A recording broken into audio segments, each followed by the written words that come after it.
ജീവിതത്തിൽ എങ്ങനെയെങ്കിലും വിജയിക്കണമെന്ന് ആഗ്രഹിക്കുന്നവരാണ് നമ്മളിൽ പലരും. ശരിയല്ലേ?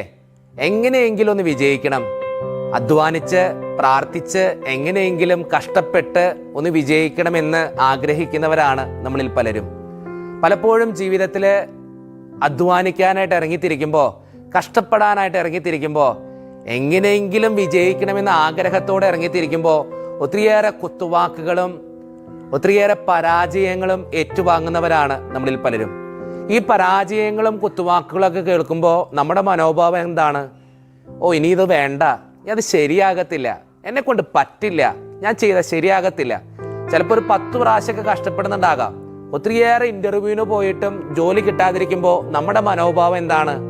എന്നെ കൊണ്ട് പറ്റില്ല, എത്ര ഇന്റർവ്യൂവിന് പോയേ, അതിന്റെ കണക്കും പിടിച്ചുകൊണ്ടാണ് നമ്മൾ ജീവിക്കുന്നത്, അല്ലേ? ഒത്തിരിയേറെ പരിശ്രമിച്ചിട്ടും ഒരു ജോലിയിൽ വിജയം വരിക്കാതിരിക്കുമ്പോൾ, OET പരീക്ഷ എഴുതിയിട്ട് വിജയം കിട്ടാതിരിക്കുമ്പോൾ 2-3 പ്രാവശ്യം എഴുതി, കിട്ടുകയില്ല, ഇനി അത് വേണ്ട, എന്നെ കൊണ്ട് പറ്റില്ല, പരീക്ഷ ഞാൻ പാസ്സാകില്ല. ഇങ്ങനെ ചിന്തിക്കുന്നവരാണ് നമ്മളിൽ പലരും. ശരിയല്ലേ? ചെറിയ ചെറിയ പരാജയങ്ങൾ ഏറ്റുവാങ്ങുമ്പോൾ, മറ്റുള്ളവരുടെ കുത്തുവാക്കുകൾ കേൾക്കുമ്പോൾ ഒത്തിരിയേറെ ജീവിതത്തിൽ നിന്നും പിന്തിരിഞ്ഞോടുന്നവരാണ് നമ്മളിൽ പലരും. പക്ഷെ എനിക്ക് നിങ്ങളോട് പറയാനുള്ളതെന്നറിയോ? തോറ്റുകൊടുക്കരുത്. നിങ്ങളുടെയാണ് ജീവിതം.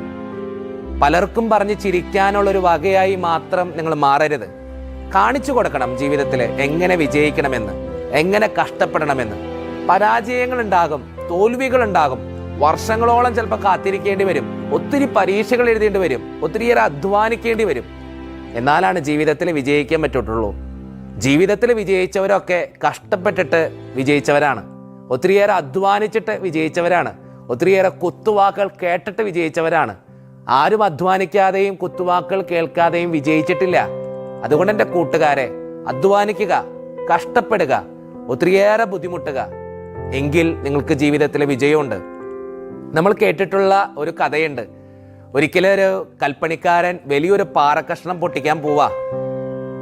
കൂടം കൊണ്ട് 1 അടിച്ചു, 10 അടിച്ചു, പാറക്കഷ്ണം പൊട്ടിയില്ല. 11ാമത്തെ അടിയിലാണ് പാറക്കഷ്ണം പൊട്ടുന്നത്. അതിനർത്ഥം 10 അടിയും വെറുതെയായി പോയി എന്നല്ല, 11 അടി വേണ്ടി വന്നു ആ പാറക്കഷ്ണം പൊട്ടിക്കാൻ എന്നുള്ളതാണ്. 10 അടിയും സുനിശ്ചിതമാണ്. ആ 10 അടിയുള്ളത് കൊണ്ടാണ് 11ാമത്തെ അടിയിൽ പാറകഷ്ണം പൊട്ടുന്നത്. അതിനർത്ഥം 10 അടിയും വെറുതെയായി എന്നല്ല. അതുകൊണ്ട് നിങ്ങളുടെ ജീവിതത്തിൽ നിങ്ങൾ ചിന്തിക്കണം, ഞാൻ പരിശ്രമിക്കുന്നതൊന്നും വെറുതെയല്ല, ഞാൻ കഷ്ടപ്പെടുന്നതൊന്നും വെറുതെയല്ല. തോൽവികൾ ഉണ്ടാകാം, പോരായ്മകൾ ഉണ്ടാകാം, കുറവുകൾ ഉണ്ടാകാം, പരിഹാസങ്ങളും കുത്തുവാക്കുകളും കേൾക്കുന്നുണ്ടാകാം. എങ്കിലും ചിന്തിക്കണം, ഞാൻ പരിശ്രമിക്കുന്നതും ഞാൻ തോൽക്കുന്നതും എൻ്റെ വിജയത്തിൻ്റെ ഉള്ള ഓരോ പടികളാണ്.